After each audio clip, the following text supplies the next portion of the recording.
My wife declared, "I'm the prize in this marriage. You should be grateful I chose you." I agreed, I am lucky. Then I let her family discover who'd been paying for their Christmas gifts and family vacations all these years. Her humiliation at the next family dinner. I, 38 male, have been married to Veronica, 35, for 7 years. We dated for 3 before that. When we met, she was finishing her master's in art history while I was already established in my career as a logistics manager for a major shipping company. 2 months ago, we were at dinner with another couple, Brett and Melissa. Normal Saturday night, decent steakhouse, good wine. Then Brett made some joke about how Melissa trained him well after he pulled out her chair. Veronica laughed. "Oh please, men are so easy to train, they just need to understand their place in the relationship hierarchy." Melissa looked uncomfortable. Brett forced a laugh. I tried to change the subject. "So how's the kitchen renovation going?" But Veronica wasn't done. She put her hand on my arm, patronizing as hell. "Take Robert here. He knows he's lucky I chose him. I mean, look at me." She gestured to herself. "And look at him. I'm the prize in this marriage. He should be grateful every day that I said yes." The table went silent. Brett stared at his plate. Melissa's mouth was slightly open. "Right, honey?" Veronica squeezed my arm. "Tell them how lucky you are." I looked at her. Really looked at her. The smugness, the complete certainty that she was doing me some massive favor by being married to me. "You're absolutely right," I said calmly. "I am lucky." She beamed, missing the tone entirely. "See, he gets it. That's why our marriage works. I set the standards, he meets them." The rest of dinner was awkward. Brett and Melissa left early, claiming their babysitter had texted. In the car, Veronica was still going. Melissa could learn a thing or two from me about managing men. Brett would be so much better off if she understood her value. "Your value," I repeated. "Exactly. I bring elegance, sophistication, beauty to this marriage. My family adores you because of me. You'd never have the social connections you have without me." Her family, right? Let me explain something about Veronica's family. Her parents, Gregory and Patricia, are old money wannabes. They talk about their estate, a McMansion from 2003 in their portfolio, mostly their 401k. They name drop constantly and pretend they summer in the Hamptons when they actually go to a timeshare in Jersey. Her brother Cameron, 32, is an entrepreneur who started 6 businesses that all failed within months. Her sister Diane, 37, is married to an orthodontist and acts like she's married to a Rockefeller. For 7 years, I've been funding this entire circus. The family vacations to Turks and Caicos, my annual bonus. The elaborate Christmas gifts, my credit card. Patricia's 60th birthday party at that country club. Guess who wrote that check? But here's the thing. Veronica told them it all came from her. Her consulting work, she occasionally helps friends decorate their homes for free. Supposedly funds our lifestyle. She's been taking credit for every penny I spend on her family. I found out by accident last year when Cameron pulled me aside at Thanksgiving. "Dude, you're so lucky Veronica makes bank with her consulting. Must be nice to have a sugar mama." I almost choked on my turkey. But I played along, wanting to see how deep this went. Turns out, very deep. They all think Veronica is the breadwinner, that she takes care of me, that I'm some kept man who should worship the ground she walks on. And Veronica, she's been eating it up, playing the successful businesswoman while spending my money and taking all the credit. After her declaration at dinner, something shifted. I wasn't angry exactly, more like clear, crystal clear about what needed to happen. "You know what?" I said as we pulled into our garage. "You're right. You are the prize. I should be more grateful." She patted my cheek. "I'm glad you finally see it clearly." That was 8 weeks ago. The family reunion is tomorrow. They have no idea what's coming. Update 1. The last 2 months have been educational. I started documenting everything. Every expense, every payment, every gift. 7 years of financial records showing exactly who funds the Hampton wannabe lifestyle of Veronica's family. But I also started playing a role. The grateful husband who finally gets it. "You're so right, honey," became my favorite phrase. Every time Veronica made some condescending comment about our dynamic, I agreed enthusiastically. She was loving it. "Robert finally understands his place," she told her sister on the phone last week. I was in the next room recording. It's about time he realized what he has. What really opened my eyes was planning Patricia's upcoming 65th birthday. Veronica volunteered us to host a massive party, then informed me I needed to budget $15,000 for it. $15,000? I asked. Don't be cheap, Robert. This is my mother. Besides, I'll tell her it's from my business profits. She'll be so proud. Of course, you're right. She kissed my forehead like I was a child who'd finally learned to tie his shoes. But the real kicker came last Tuesday. Cameron called asking for a loan. Hey Robert, can you talk to Veronica about spotting me $8,000? I've got this amazing opportunity, but I need capital. I know she's good for it with her business and all. Why don't you ask her directly? She said to go through you since you handle the mundane financial stuff while she focuses on the big picture. The mundane financial stuff, like earning all the money. I'll talk to her, I said. Then I did something petty. I called him back an hour later. Veronica said no, she thinks you need to learn financial responsibility. What? But she's loaded. She paid for the whole Cabo trip last year. Yeah, about that trip. What about it? Nothing. She just said no to the loan. Sorry, man. The groundwork was being laid perfectly. 3 days ago, Veronica announced her grand plan for the family dinner. I'm going to announce that we're upgrading to a Tesla, the Model S. It'll show Diane that we're doing better than her and that pedestrian Audi. A Tesla? That's like 90 grand. Don't worry about the price. I'll tell them my consulting business just landed a huge client. I smiled. That's perfect, honey. You should definitely announce that. She preened. I knew you'd support me. See?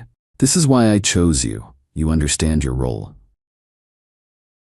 My role, right? Yesterday I made my own preparations, printed out 7 years of bank statements, credit card bills, receipts, every family vacation, every gift, every dinner, all highlighted and organized chronologically. Made copies for everyone. Also had an interesting conversation with my lawyer. Just in case. You want to know about asset division if things go south, he asked. Hypothetically. Well, you're the primary earner by... Wait, she has almost no documented income?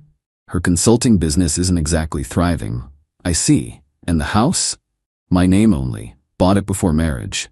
Bank accounts? Separate, except for one small joint account for household expenses. He laughed. You're either very smart or very lucky. Maybe both. The dinner is in 6 hours. Patricia called this morning. Robert, dear, I do hope you ironed Veronica's dress properly. You know how important it is for her to look perfect. After all, everyone will be looking at the successful businesswoman of the family. Of course, Patricia. Veronica will definitely be the center of attention tonight. Good boy. You really are lucky she chose you. I thank my stars every day. If only she knew. Update 2. Holy hell. I'm writing this at 2 a.m. because I can't sleep. My phone is blowing up. Veronica is locked in the bathroom crying, and I'm sitting here with a beer, trying to process what just went down. The dinner started at 6 p.m. at Patricia and Gregory's house. The whole family was there, about 15 people, including Diane's kids and Cameron's girlfriend of the month, some influencer named Brittany with 3,000 followers who acted like she was Kylie Jenner. I arrived separately from Veronica, told her I had to pick up Patricia's gift. I walked in carrying an elaborate gift bag and a folder. The folder was the important part. Robert, Patricia air-kissed me. Where's our star? Veronica's on her way. She had to take an important client call. Of course she did. That girl never stops working. You must feel so supported. More than you know, Patricia. Veronica arrived 20 minutes later, making an entrance in a new $3,000 dress she'd bought for the occasion. Sorry I'm late, everyone. You know how it is. Clients always need something. Cameron raised his beer. To Veronica, the family success story. Everyone toasted. I raised my water glass high. Dinner was the usual show. Diane bragging about her kitchen renovation, Cameron pitching his latest surefire business idea, Gregory pretending he understood cryptocurrency because he bought $100 of Bitcoin. Then Veronica stood up, tapping her wine glass. I have an announcement. Here we go. As you all know, my consulting business has been absolutely thriving, and I wanted to share that we're upgrading our lifestyle to match our success. Robert and I will be getting a new Tesla Model S. The oohs and ahs were predictable. Diane's face tightened. Her Audi suddenly seemed less impressive. That's wonderful, sweetheart. Patricia gushed. You've worked so hard for everything you have. Actually, I said, standing up, since we're making announcements, I have one too. Veronica's smile flickered. Robert, honey, maybe later. No, this is perfect timing. I picked up the folder. I wanted to thank everyone for welcoming me into this family for the past 7 years. It's been educational. Such a sweet boy, Patricia said to Diane. Veronica trained him well. About that, I've been thinking about what Veronica said recently, about being the prize in our marriage, about how I should be grateful, and she's right. I should be grateful for the clarity. Veronica's face was going pale. Robert, you see, for 7 years, I've had the privilege of funding this wonderful family's lifestyle. Every vacation, every gift, every celebration, and I did it quietly, happily, because I loved my wife and wanted her family to have nice things. Dead silence. What are you talking about? Gregory asked. I opened the folder. I'm talking about $273,482. That's what I've spent on this family over 7 years, not Veronica. Me. The man who's supposed to be grateful his wife chose him. I started passing out the packets I'd prepared. Page 1 shows the Turks and Caicos trip. $18,000 paid from my account. Page 2, Christmas 2019, $8,500 in gifts. Page 3, this is ridiculous. Veronica stood up. Robert, stop this right now. Page 3, Patricia's 60th birthday party. $12,000. Page 4, Cameron's last business venture loan. $15,000. Should I continue? Cameron was staring at the papers. But Veronica said, Veronica's consulting business has made exactly $3,200 in 7 years. Total. It's on page 18 if you want to check. Patricia's mouth was opening and closing like a fish. She told us she was successful, Diane whispered, reading through the statements. She said she was taking care of you. Funny how that works. She takes my money, gives it to you all, then tells you it's from her. And you all praise her while treating me like some grateful charity case she took in. Veronica was shaking. How dare you humiliate me like this? Humiliate you? I'm just sharing the truth. Isn't that what you wanted? For everyone to know who's really the prize? Gregory slammed his hand on the table. Veronica, is this true? She was cornered. It's our money. We're married. Our money? I laughed. Like our Tesla? The one you were buying with your thriving business? Brittany, Cameron's girlfriend, was recording everything on her phone. Of course she was. I want everyone here to know, I continued, that I've been happy to help. I've never minded spending money on family. What I mind is being told I'm lucky to be chosen by someone who's been lying to everyone, including me, about basic reality. Patricia found her voice. Veronica, how could you? It's not lying. I contribute in other ways. I make our home beautiful. I maintain our social connections.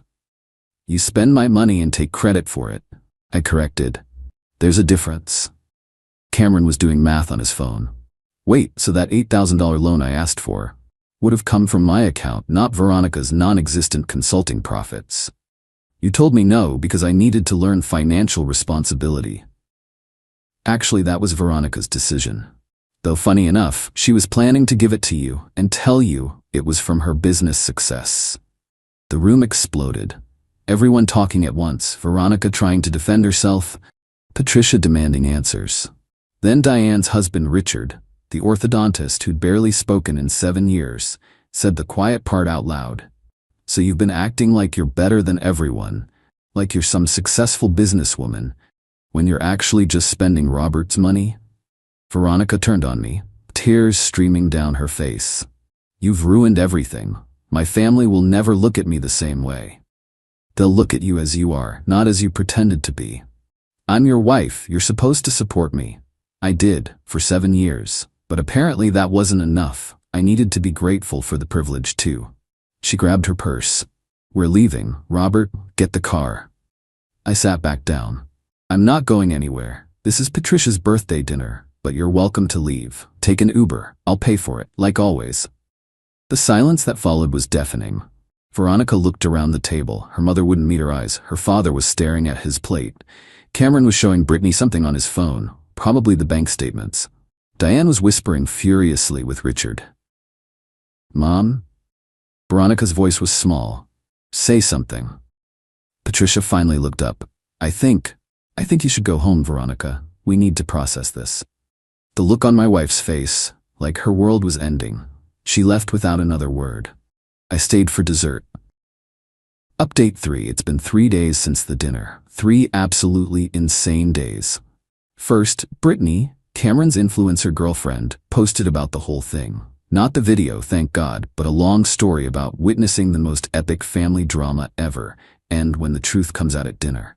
It got picked up by one of those Twitter accounts that shares wild stories. Over 50,000 likes. Cameron dumped her immediately, but the damage was done. Veronica came home that night and went straight to the guest room. The next morning she tried a different approach. She made breakfast, first time in 2 years.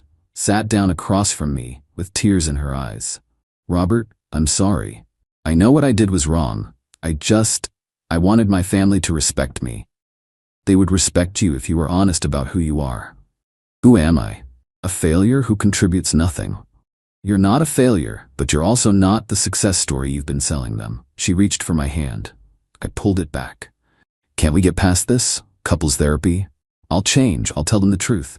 "You already told them the truth. Last night, when you were cornered." Her sadness morphed into anger. "You ambushed me. You planned this." I revealed the truth. If the truth is an ambush, what does that say about our life? She stood up, knocking her chair over. "You're enjoying this? Watching me squirm?" "No, Veronica. I'm just done being told I should be grateful for being lied about and disrespected." That's when she played her first card. "If you divorce me, I'll take half of everything." I laughed. Actually laughed. "What's funny?" "Veronica, we have separate finances. The house is mine from before marriage. Your name isn't on anything except the small joint account with about $2,000 in it. I'll get alimony." "Based on what?" "Your thriving consulting business? The one you've been bragging about? Hard to claim you need support when you've told everyone you're successful." Her face went white as the implications hit her. "You planned this. You've been planning this." "I've been protecting myself. There's a difference." She stormed out. 20 minutes later, I heard her on the phone with her mother, sobbing. But Patricia wasn't giving her the sympathy she expected. I could only hear Veronica's side. "Mom, please. It's not like that, I know, but he humiliated me." "What do you mean I humiliated myself?" "Mom." Then the real fun started. Cameron called me that afternoon. "Dude, I'm sorry, I had no idea. Veronica always made it seem like I was some loser she was carrying." "Yeah, exactly. Look, about all those loans over the years. Don't worry about it." "No man, I want to pay you back, not all at once, but I got a job, a real one. Starts Monday." Plot twist I didn't see coming. "And Robert, thanks for the wake-up call. Seeing those numbers, realizing I'd been taking advantage, I needed that." Diane was next. She actually came by the house. "Is Veronica home?" "Guest room. Probably not in the mood for visitors." "I'm not here for her." She handed me a check. "This is for the vacation you paid for 2 years ago, the one where we all thought Veronica was treating us." "Diane, you don't have to." "Yes, I do. I've been horrible to you. We all have. Treating you like you were beneath us when you were literally funding our good times." She paused at the door. "Richard and I talked. We're cutting Veronica off until she gets help. Real help, not just manipulation tactics." But the biggest surprise was Gregory. He showed up yesterday with a bottle of expensive scotch. "Mind if we talk?" We sat on the back porch, drinking in silence for a while. "I failed her," he finally said. "Veronica, I taught her that image matters more than substance, that seeming successful is more important than being successful." "Gregory?" "No, let me finish. Patricia and I, we've been living beyond our means for decades. Pretending we're something we're not. Veronica learned that from us." He took another sip. "You're a good man, Robert. Better than any of us deserve. Whatever you decide to do, you have my support." "What about Patricia?" "She's mortified. She's been calling her friends, finding out that Veronica's been lying to everyone. Apparently, she's been telling people she bought us our car, paid for our cruise last year. All of it was you." We finished the bottle without saying much more. But when he left, he shook my hand. First time in 7 years. This morning, I woke up to Veronica packing suitcases. "Running away? Going to stay with my college roommate. I need space to think." "About what?" She turned to me, and for the first time maybe ever, I saw the real her. No pretense, no performance. About how I became this person. this lying, entitled person who destroyed the best thing in her life because she couldn't admit she married up. You didn't marry up, Veronica. You married someone who loved you. There's a difference. Loved? Past tense? I didn't answer. She nodded, understanding. For what it's worth, you were the prize, Robert. I was just too insecure to admit it. She left an hour ago. Final update. It's been 2 months since the birthday dinner explosion. Time to wrap this up. Veronica stayed with her college roommate for 2 weeks, then moved back to her parents' house. We've been separated since. The divorce papers were filed last week, uncontested. She's not fighting it. The financial split was straightforward. She got her personal belongings, her car that I'd paid off, and the $2,000 from our joint account. I kept everything else. She didn't even ask for alimony. I can't claim I need support when I spent years telling everyone I was successful, she said during our last meeting with lawyers. You made sure of that. She wasn't wrong. The family dynamics have completely shifted. Cameron actually kept his job. He's been working as a logistics coordinator for 3 months now. He pays me back $500 monthly, without fail. We've grabbed beers a couple times. Turns out he's actually a decent guy when he's not enabled. Diane and Richard invited me to their anniversary party last month. When I walked in, Diane announced to everyone, "This is Robert. He's family, with or without Veronica." That felt nice. Gregory and Patricia sold their McMansion, moved to a smaller house they can actually afford. Patricia sent me a thank you card with a check for $10,000. "This doesn't cover what you've given us over the years." She wrote, "But it's a start. We're learning to live within our means. Better late than never." I sent the check back with a note, "Consider it a gift. Use it to visit your grandkids." She called me crying. The most interesting development? Veronica actually got her act together. She went back to school, getting her MBA, working part-time at a real consulting firm while studying. She sent me an email last week. "Robert, I won't apologize again. You've heard enough empty apologies from me. Instead, I wanted you to know that I'm in therapy. Real therapy, not the kind where I manipulate the narrative. My therapist asked me why I felt the need to lie about our financial situation. The answer was ugly but simple. I couldn't stand the idea that I was exactly what I always feared, a trophy wife with no real accomplishments. The irony is that by trying to prove I wasn't that, I became something worse. A lying trophy wife who bit the hand that fed her. You gave me everything, and I convinced myself I deserved it just for existing. For being pretty. For choosing you. The entitlement makes me sick now. I'm working on being someone who contributes actual value, not just perceived value. I know we're over. I destroyed us with my ego and lies, but I wanted you to know that the lesson landed. Hard. Also, I'm paying back my family for all the things you bought them over the years. They think it's from my successful business, finally taking off. Yes, I see the irony. Old habits, I guess. Be well. I didn't reply. There was nothing to say. I'm doing fine. Better than fine, actually. Dating isn't on my radar yet, but I joined a woodworking class. Something Veronica always said was too blue-collar. Made some genuine friends who don't care about money or status. Funny thing, without Veronica's expensive tastes and her family's needs, I'm saving almost $4,000 a month. My financial advisor nearly fell off his chair when he saw my new budget. What changed? I stopped subsidizing other people's egos. He laughed. That'll do it. The drama on social media died down after a couple weeks. Brittany, Cameron's ex, tried to milk it for content, but nobody cared about the follow-up. Drama's only interesting when it's fresh. But the best part? Last week at the grocery store, I ran into Brett and Melissa, the couple from that fateful dinner. "Robert, we heard about everything." "Yeah, it's been a ride." Melissa touched my arm. "We felt so bad for you that night, the way she talked about you." "It's over now." Brett shook his head. "Man, when she said you should be grateful, I wanted to punch something. You're successful, kind, generous, and she acted like she was doing you a favor." "Some people need to be the prize," I said, "even if they have to lie to get there." We exchanged numbers, having dinner with them next week. Here's what I learned. When someone tells you who they are, believe them.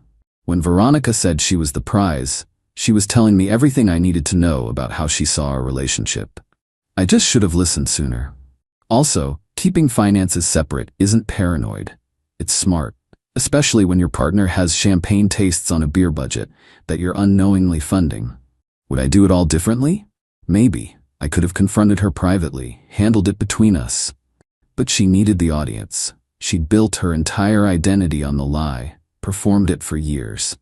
The only way to kill a performance is to expose the stage tricks. Was it cruel? Perhaps, but so was 7 years of being told I should be grateful while being secretly mocked and used as a wallet. I don't hate Veronica. I nothing her. Which is somehow worse, I think. The house is quieter now, simpler. No more pretense, no more performances. Just me, my workshop, and the knowledge that I'm nobody's meal ticket anymore. That's worth more than $273,482.